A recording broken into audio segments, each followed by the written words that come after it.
Supreme court के बाहर Islamabad high court के बाहर की अगर बात करें तो बाहर भी काफ़ी सिक्योरिटी के काफ़ी सख्त इंतजामात किए गए थे और काफ़ी सख्त सिक्योरिटी हिसार में नवाज शरीफ जो है वो इस्लामाबाद हाई कोर्ट में पेश हुए। उनके हमरा जो है वो मरीम औरंगजेब साहिबा भी मौजूद थी, साथ ही साथ दूसरी जो नून लीग की आला क़यादत है वो उनके हमरा मौजूद थी। बशारत राजा ने हमें ज्वाइन किया है। बशारत, आज का मुकम्मल अहवाल दीजिएगा समात का।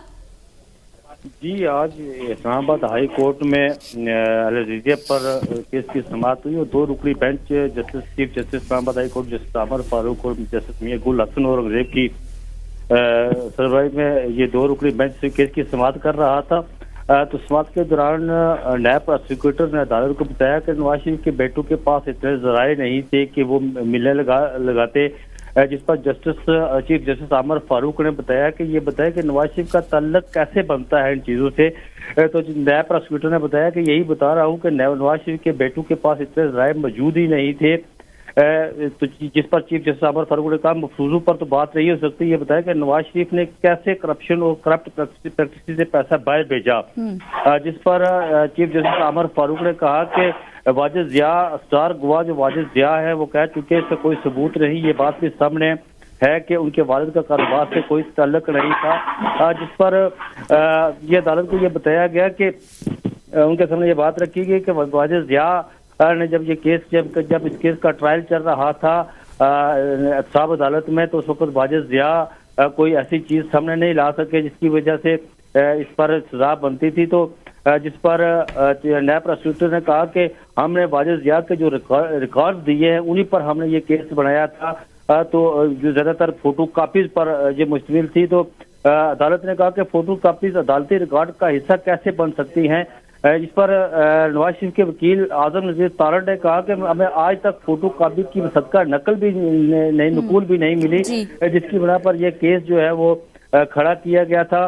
नायब प्रोसिक्यूटर ने अदालत के सामने ये बात भी रखी कि वाजिद जिया ने तज्जिया किया था, उन्होंने एनालिसिस किया था कि जो करप्ट प्रैक्टिस हुई है और नवाज शरीफ ही इसके असल मालिक है। जिस पर चीफ जस्टिस ने कहा कि वाजिद जिया तो खुद मान रहे हैं कि मलकियत साबित करने का कोई हमारे पास सबूत ही नहीं है। हमारा केस ही वाजिद जिया के एनालिसिस की बुनियाद पर बनाया गया था। ये नायब प्रोसिक्यूटर ने अदालत को बताया। उन्होंने अदालत से इस्तदाद की थी कि इस केस को रिमांड बैक किया जाए और ये दोबारा से इसके केस के ट्रायल के लिए साहब अदालत में ये केस भेजा जाए।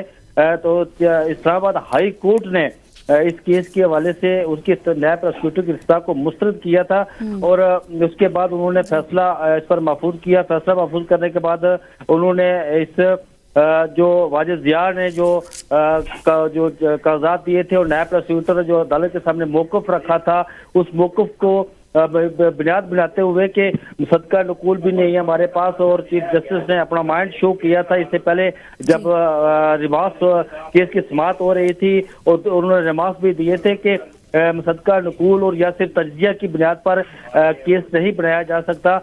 अदालत ने दलाइल सुनने के बाद फ्रीकैन के दलाइल सुनने के बाद फैसला महफूज किया था और तकरीबन कोई फैसला महफूज करने के 10 या 15 मिनट के बाद अदालत ने ये फैसला सुनाया। जी अच्छा बशारत, ये बताइएगा कि वहाँ पर इस्लामाबाद हाई कोर्ट के बाहर के इस वक्त क्या मनाजर हैं और क्या नून लीग की आला क़यादत वहाँ पर मौजूद है और उनकी जानिब से कोई टॉक की जा सकती है?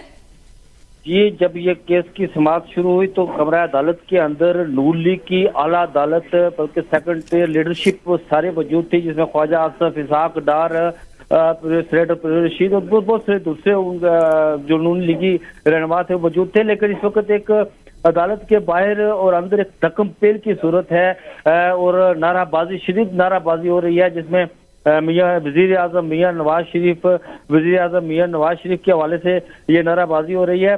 कोशिश कम करेंगे कि किसी न किसी रहनुमा से हमारी बात हो जाए, लेकिन लग नहीं रहा कि एक अफरा तफरी का माहौल है और लोग एक दूसरे को कमरा अदालत के अंदर जब ये फैसला सुनाया गया उनकी बरीयत का, मियां नवाज शरीफ की बरीयत के हवाले से, तो उस वक्त जो नून लीगी लीडर थे, सेकंड टियर लीडरशिप जो थे, वो दूसरे को मुबारकबाद देने लगे।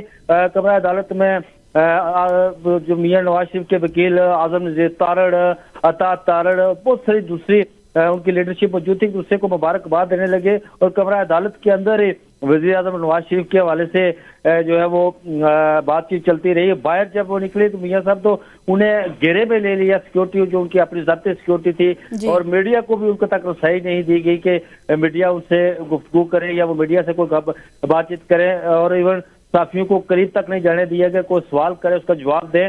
और बाहर भी एक कसीर तादाद में मियां नवाज शरीफ के चाहने वाले और नून लीग के जो मकामी लीडरशिप है, डॉक्टर तारक फजल चौधरी और रावलपिंडी की जो क़यादत है उनकी लीडरशिप में लोग आए हुए हैं जो शदीद नाराबाजी कर रहे हैं। और अभी चंद ही लम्हों में मियां नवाज शरीफ साहब यहाँ से चले जाएंगे, और यह बताया ये जा रहा है कि वो यहाँ से मिनिस्टर एनक्लेव में जाएंगे। वहाँ पर जो साबिक वज़ीर खजाना फाइनेंस मिनिस्टर इसाक डार उनकी रिहाइशगाह पर वो थोड़ी देर इंतजार करेंगे। उसके बाद ये बताया गया कि वो लाहौर के लिए निकलेंगे, क्योंकि वो पार्लिमानी आजकल जो इजलास हो रहे हैं और टिकटॉक के हवाले से भी वो तवील तरीन सेशन करते हैं और इंटरव्यूज लेते हैं, उस हवाले से वो बहुत मसरूफ है। ये बताया जा रहा है कि वो शायद आज ही लाहौर के निकल जाए। जी सही, बहुत शुक्रिया बशारत, आप हमें तफसीलन अपडेट कर रहे थे।